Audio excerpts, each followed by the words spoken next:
Hey guys, Canadian Slacker back again.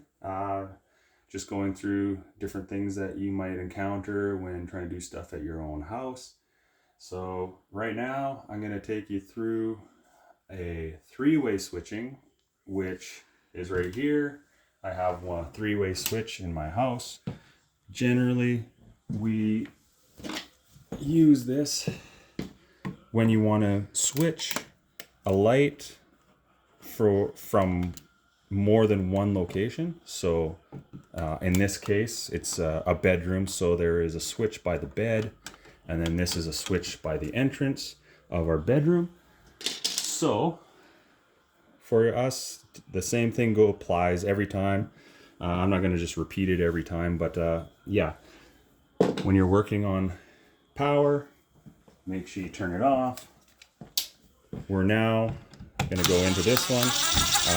You're not going to be able to turn off the brake or see if the power's off until you sort of open it up. So be smart with it. Stick your stuff in here. We'll open this up. Pull the switch out. And as you can see, a three-way switch is a little bit different. It's got 3 wires. As I mentioned in the last video with the single pole switch, there was basically just two screws on the side of the thing. So this one here, so a single pole has just the 2, 1, 2 there. Does not have an extra one. This is a three-way switch, which has 1, 2, 3. And if you can see, there is an indicator that screw is a black one compared to the other 2, which are gold. Now, in a three-way switching system, generally, this is a common screw, which has either the switch leg that goes up to the light or the power into the switching system of the three-way. So you would want to figure out which one it is. However, you're not going to start rewiring everything in your switches unless there's something wrong with your switching. If there's something wrong with your switching, then you need to go a little bit deeper. And I'm not going to talk to you about that. I'm just going to talk to you about, not today at least, I'm going to talk to you about the switching that is on your receptacle or on your switch three-way. So today, I mean, you can see there's the black one, which I said is the common, which is the power or the switch leg up to your light. There's the other 2 golds. Now, the importance of those is those are things that are called travelers. Traveling wires are the ones that go from this three-way switch, and in this room goes all the way over to the other switch, which is beside the bed on the far end of our room. So basically, it travels from this one to that one, and these 2 are the travelers that go there. So there is a third wire. So these 3, this black one right here, is actually part of that red and white one. So what they've done is they've used this, they've probably come down with power on this, and then they've sent power with my 3 wire all the way to my other switch, sending it all the way down here, which would probably indicate that this one here is my switch leg back up, because this white wire, which is where it starts getting confusing, because white wires in a typical wiring scheme aren't used to bring power down. However, in a switching, sometimes they'll drop power down when they're just dropping a switch leg. They'll drop power down on the white wire, switch it over to a black wire, and so forth. It'll carry power in, and then this is actually the wire back up to your switch leg or up to your light fixture. So what's happened is they've basically just wired down on the white, and the power back up to the light is on the black, just so that when you get up to the switch or up to the light in the ceiling, they'll have the indication of knowing that the power is actually on the black rather than on the white up there. So again, I'm not going to go into too much detail about how to rewire or wire anything in your box. I'm just going to focus today on reinstalling and removing a switch with a three-way. So the most important part is obviously, hey Dom, So turn that switch, power off. So again, you can see power, power out. So the easiest thing to do is turn your power off. Power off means safety for you, safety for your electrician, safety for whatever if you're a homeowner, or people just trying to do it themselves. I do indicate that you try and get an electrician if you don't feel comfortable with doing this stuff. This is pretty basic. You don't need permits to take out a receptacle or a switch or a light fixture and replace it with a new one. So pretty easy stuff.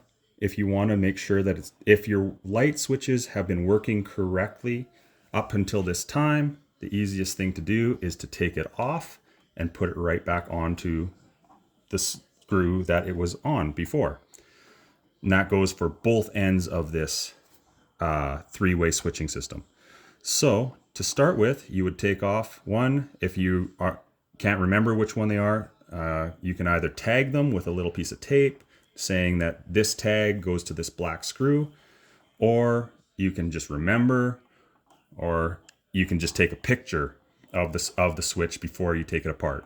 The easiest way to do, because then you can look at the picture, you know which ones go to which screw. But the most important thing about it is that you remember which screws have which wire on them. Take them off, put those wires right back onto the same screw, and your system should work perfectly fine. Doesn't matter what it is, because whether it's a toggle, whether it's a Decora switch, they come with the same screws because that's the way it is. Again, this is a switch. The newer model switches, unless it's a toggle, will have these little press plates, and you can actually stick them into that location. So you don't actually have to wrap them 3/4 of the way around these ones. You can stick them behind those plates and their compression fit, which then you can screw the screw down and it'll clamp onto the wires. But you do not want to put them into the back of these. That's just the way it is. They don't tend to like you pushing into the back of those up here. I mean, in Canada at least. I mean, sometimes short wires you'll have, and you just have to do it. It's unfortunate that you don't have wire lengths that are going to work, or whatever the circumstances are. But for the most part, you generally want to try and do either a 3/4 inch spin or push them underneath the compression plates. But again, for a three-way wiring, it's important to remember which one, especially this one. These two don't really matter. You can switch them back and forth. They're just travelers. But this is important. You need to know what wire comes off the black screw or the different color screw, because if you take that and put it up here, your three-way switching is not going to work correctly. Pretty basic, works on both ends. Just make sure you take it off and replace it the same way that replace it to the same spot that you took it off of. And then again, Dom, flick that breaker back on. Power off, he'll flick the breaker, power back on, lights back on. And again, you can test it with your voltage. If you can't get to your neutral, you can go from here to your ground. Same thing, 150 volts to ground or 120 volts to ground. It'll indicate pretty much the same thing. Yeah, then you can just close it back up. And if it's having an issue, then it should work properly.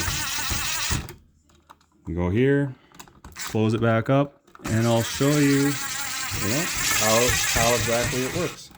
So I'll get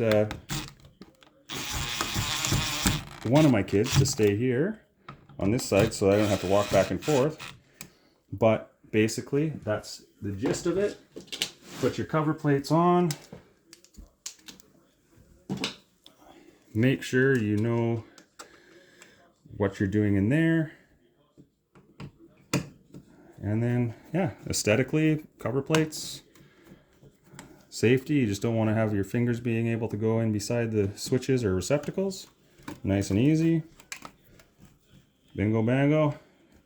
Done like that. And a three-way switch, if you don't know what it is or you don't understand it, basically it allows you to go from this one, turn it off or on from this location, or turn it off and on from that location.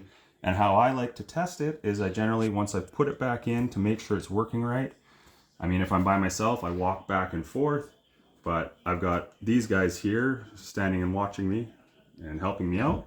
So what I'll do is I'll go to the other side and I'll get her to flick this one after I flick that, if it works. So it should be able to go off here.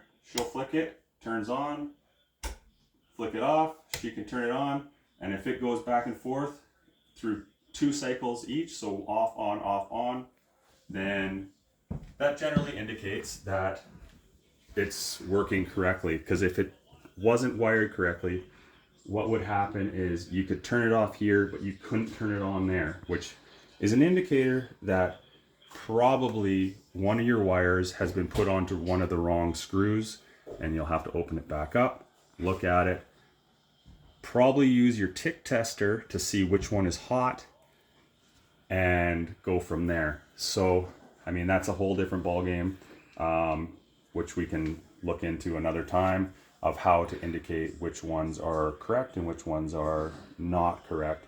That sometimes entails opening up both switches to look into them, to figure out which one is the hot wire, which one is the switch leg, and so forth. But yeah, other than that, to replace a switch, that's as simple as it is. Turn your power off, take your switch out, know which wires go where, make sure you put your wires back onto the same screws that you had taken them off from, and put them back in, test it, make sure the switch still works correctly, and you should be good to go with your new switches. I'm Canadian Slacker. Have a good day.